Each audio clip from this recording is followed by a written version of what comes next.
ধামরায় হবু পুত্রবধূর ভাইরাল নাচের ভিডিও দেখে বিয়ে ভেঙে দিলেন পাত্রের বাবা। এই শিরোনামে একটি প্রতিবেদন প্রকাশ করা হয় ধামরায় নিউজ 24 নামের একটি ফেসবুক পেজে। সামাজিক যোগাযোগ মাধ্যমে সেই ভিডিও ঝড়ের গতিতে ছড়িয়ে পড়ে।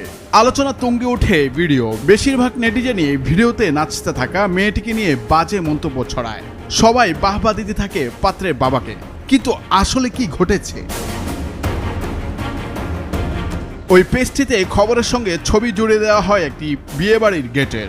ওই প্রতিবেদন প্রকাশের পর কিছু ফেসবুক পেজে গেল বছর ধামরাই সরকারি কলেজের পিঠা উৎসব অনুষ্ঠানে নৃত্যে অংশ নেয়া এক ছাত্রীর ভিডিও প্রকাশ করে লেখা হয় ওই ছাত্রীরই বিয়ে ভেঙেছে। বিষয়টি খুব দ্রুত শেয়ার হয় বিভিন্ন ফেসবুক পেজ ও আইডিতে। আসলে বিষয়টি সম্পূর্ণ ভুয়া এবং মিথ্যা সংবাদ ছড়ানো হয়েছে। ওই মেয়েটির সঙ্গে এমন কোনো ঘটনা ঘটেইনি। তবে স্বাভাবিকভাবে নাচের পোস্টটি যতটা শেয়ার হয়েছে আসল ভিডিওটি অতটা ছড়ায়নি। এই খবরটি আসলে ভুয়া। ওই তরুণীর সঙ্গে এমন কোনো ঘটনা ঘটেনি। ভিডিওটি ছড়িয়ে দেওয়া পেজটিতে কথিত অডিও ক্লিপও প্রকাশ করা হয়, যেখানে এক পক্ষ আইনি হুমকি দিচ্ছেন এবং অপরপক্ষ সরাসরি বলেন, আমাকে ফাঁসিতেও ঝুলাতে পারেন, তবু এমন যাত্রাপালার মেয়ে আমার ঘরে উঠবে না।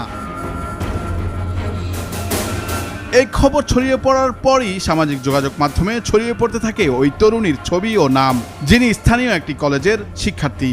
অনেকেই তাকে বিয়ে বিচ্ছেদের সেই মেয়েটি বলে চিহ্নিত করতে থাকেন। এতে তরুণীকে ঘিরে নানা কটাক্ষ, মন্তব্য ও অপমান শুরু হয় সামাজিক যোগাযোগ মাধ্যমে।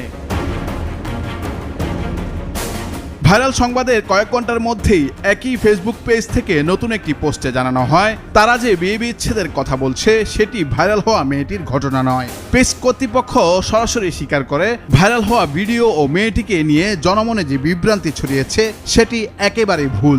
তারা অনুরোধ জানায় মেয়েটির ছবি আর শেয়ার না করার এবং তাকে হেনস্থা না করার।